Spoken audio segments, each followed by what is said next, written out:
पार्वती बोली शंकर से, सुनिए भोलेनाथ जी, रहना है हर एक जन्म में मुझे तुम्हारे साथ जी। वचन दीजिए ना छोड़ेंगे कभी हमारा हाथ जी।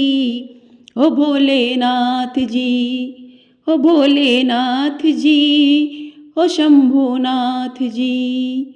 हर हर महादेव, ओम नमः शिवाय। आप सभी को हरियाली तीज की ढेर सारी शुभकामनाएं। आप सभी पर भगवान भोलेनाथ और माँ पार्वती का आशीर्वाद सदैव ही बना रहे। आज की वीडियो में आप सुनेंगे हरियाली तीज की व्रत कथा। आपने यदि चैनल को सब्सक्राइब नहीं किया है तो चैनल को सब्सक्राइब जरूर कर लें। आपको हमारे चैनल पर सावन मास की प्रत्येक दिन की कथाएं सुनाई जा रही हैं। हिंदू पंचांग के अनुसार हर साल श्रावण मास के शुक्ल पक्ष की तृतीया तिथि को हरियाली तीज का पर्व मनाया जाता है। श्रावण मास में पड़ने के कारण इसे श्रावणी तीज भी कहा जाता है। तो साल 2024 में हरियाली तीज का व्रत 7 अगस्त दिन बुधवार को रखा जाएगा। इस दिन सुहागिन महिलाएं पति की लंबी आयु और अच्छे स्वास्थ्य की कामना करने हेतु भगवान शिव और माता पार्वती की विधिवत पूजा करने के साथ ही व्रत रखने का विधान है। इसके साथ ही कुंवारी कन्याएं भी मनचाहा वर पाने या फिर विवाह होने में आने वाली अड़चनों से मुक्ति पाने के लिए इस व्रत को रखती हैं। मान्यता है कि इस व्रत को रखने से वैवाहिक जीवन में चली आ रही हर समस्या से निजात मिल जाती है और अखंड सौभाग्य का वरदान मिलता है। मान्यता है कि इस दिन भगवान शिव और माता पार्वती जी का पुनर्मिलन हुआ था, इसलिए इस व्रत को रखने के साथ साथ विधिवत पूजा करने के बाद अंत में हरियाली तीज के व्रत कथा को भी अवश्य सुनना चाहिए। तो सावन के महीने में जो भी कुंवारी कन्याएं और सुहागिन स्त्रियां तृतीया तिथि को हरियाली तीज की कथा को पढ़ती अथवा सुनती हैं और देवी पार्वती और भगवान शिव की के साथ पूजा करती हैं, उन्हें मनोकूल जीवन साथी की प्राप्ति होती है और सुहाग की उम्र भी लंबी होती है।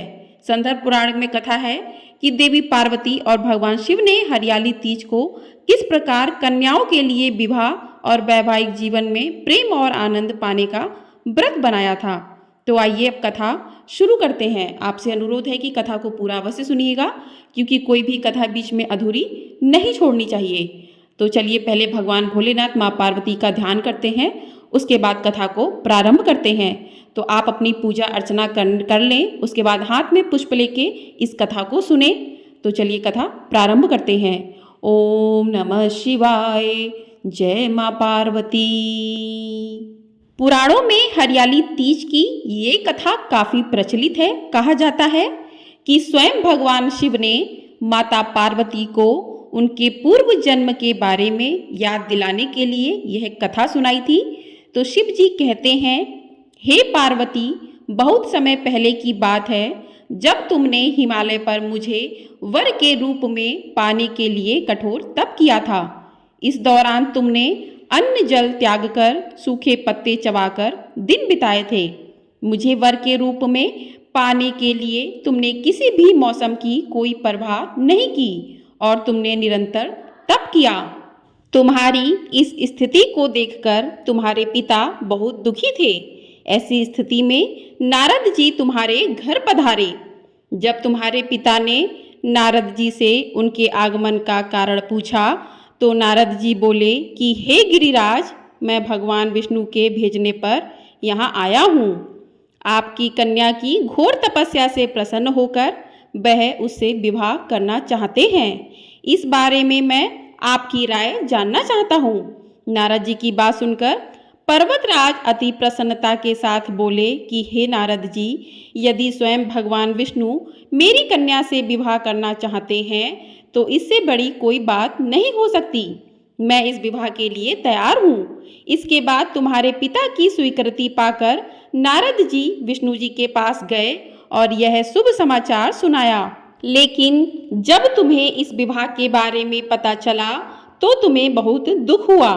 तुम मुझे मन से अपना पति मान चुकी थीं। तुमने अपने व्याकुल मन की बात अपनी सहेली को बताई। तुम्हारी सहेली से सुझाव दिया कि वह तुम्हें एक घनघोर वन में ले जाकर छुपा देगी और वहां रहकर तुम शिव जी को प्राप्त करने की साधना करना। इसके बाद तुम्हारे पिता तुम्हें घर में ना पाकर बड़े चिंतित और दुखी हुए। वह सोचने लगे कि यदि विष्णु जी बारात लेकर आ गए तो तुम घर पर ना मिली तो क्या होगा। उन्होंने तुम्हारी खोज में धरती पाताल एक करवा दिए, लेकिन तुम ना मिली। तुम वन में एक गुफा के भीतर मेरी आराधना में लीन थी।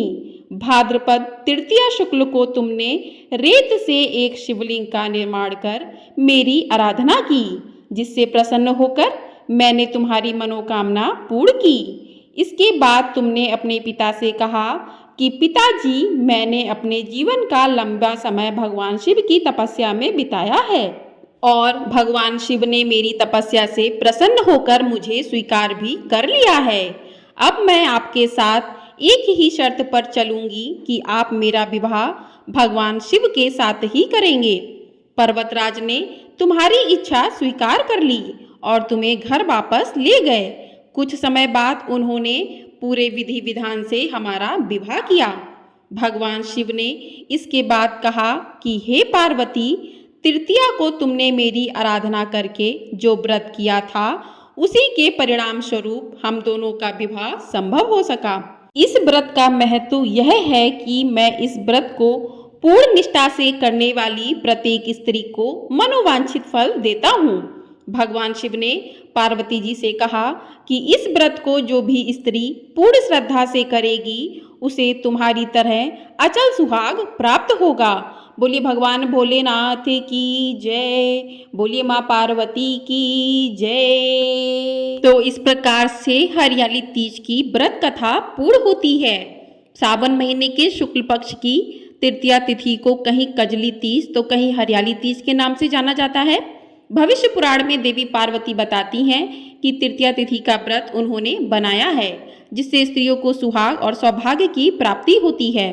सावन महीने में तृतीया तिथि को 100 वर्षों की तपस्या के बाद देवी पार्वती ने भगवान शिव को पति के रूप में पाने का वरदान प्राप्त किया था। तो जो भी महिलाएं या कुंवारी कन्याएं इस व्रत को करती हैं तो कुंवारी कन्याओं को मनचाहा वर प्राप्त होता है और सुहागिन महिलाओं को अखंड सौभाग्य की प्राप्ति होती है। हरियाली तीज के दिन विवाहित स्त्रियां अपने पति की दीर्घायु के लिए इस व्रत को रखती हैं। इस दिन स्त्रियों के मैके से श्रृंगार का सामान, मिठाइयाँ उनके ससुराल भेजी जाती हैं। हरियाली तीज के दिन महिलाएं सुबह घर के काम स्नान के बाद 16 श्रृंगार करके निर्जला व्रत रखती हैं। इसके बाद माँ पार्वती शिव जी का पूजन करती हैं और इस कथा को सुनती हैं। तो जो भी महिलाएं इस कथा को पढ़ती अथवा सुनती हैं, भोले भगवान और माँ पार्वती की आशीर्वाद उन्हें प्राप्त होता है। कथा के समापन पर महिलाएं माँ गौरी से पति की लंबी उम्र की कामना करती हैं और माँ से इस दिन सुहाग जरूर लेना चाहिए। आपका जो भी सिंदूरा है उससे माँ को सुहाग दें। माँ को सुहाग की सामग्री जरूर अर्पित करें और उसी में से थोड़ा सा सुहाग अपने लिए भी रखें। इसके बाद घर में उत्सव मनाया जाता है, भजन लोक नृत्य किए जाते हैं। इस दिन स्त्रियां हरे वस्त्र, हरी चूड़ी, हरा लहरिया, हरा श्रृंगार, मेहंदी, झूला झूलने का भी रिवाज रहता है। तो इस प्रकार से हरियाली तीज का त्यौहार मनाया जाता है और भगवान भोलेनाथ माँ पार्वती की पूजा करने के साथ ही इस कथा को भी सुना जाता है। तो आपको ये वीडियो पसंद आई हो तो वीडियो को लाइक, शेयर और चैनल को सब्सक्राइब जरूर कर दीजिएगा। आपको हमारे चैनल पर सावन मास महात्म्य की कथाएं भी सुनाई जा रही हैं, तो चैनल को सब्सक्राइब नहीं किया तो सब्सक्राइब जरूर कर लीजिएगा। और आप सभी पर भगवान भोलेनाथ माँ पार्वती जी का आशीर्वाद सदैव ही बना रहे। हर हर महादेव। ओम नमः शिवाय।